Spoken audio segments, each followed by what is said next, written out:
Ang mabuting balita ng Panginoon ayon kay San Mateo, chapter 18, verse 21 to chapter 19, verse 1. Noong panahong iyon, lumapit si Pedro at nagtanong kay Jesus, "Panginoon, makailan pong patatawarin ang aking kapatid na paulit-ulit na nagkakasala sa akin?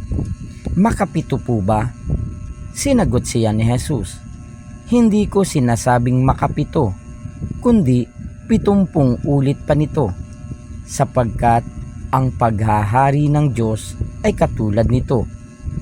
Ipinasiya ng isang hari na pagbayarin ang kanyang mga lingkod na may utang sa kanya.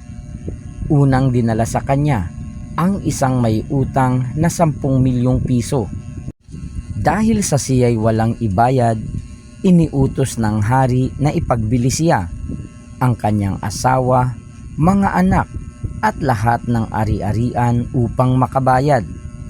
Nanikluhod ang taong ito sa harapan ng hari at nagmakaawa. Bigyan pa ninyo ako ng panahon at babayaran ko sa inyo ang lahat.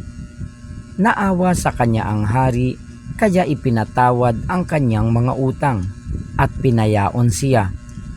Ngunit pagkaalis niya roon, ay nakatagpo niya ang isa sa kanyang kapwa-lingkod na may utang na 500 piso sa kanya.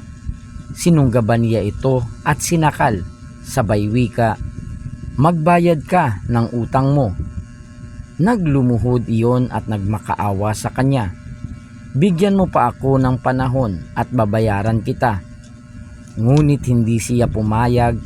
Sa halip, ipinabilanggo niya ang kanyang kapwa-lingkod hanggang sa ito'y makabayad.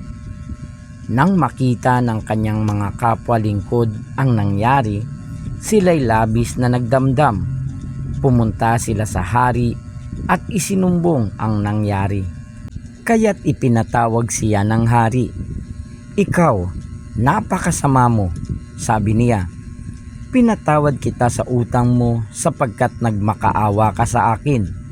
Nahabag ako sa iyo. Hindi ba dapat ka ring mahabag sa kapwa mo?"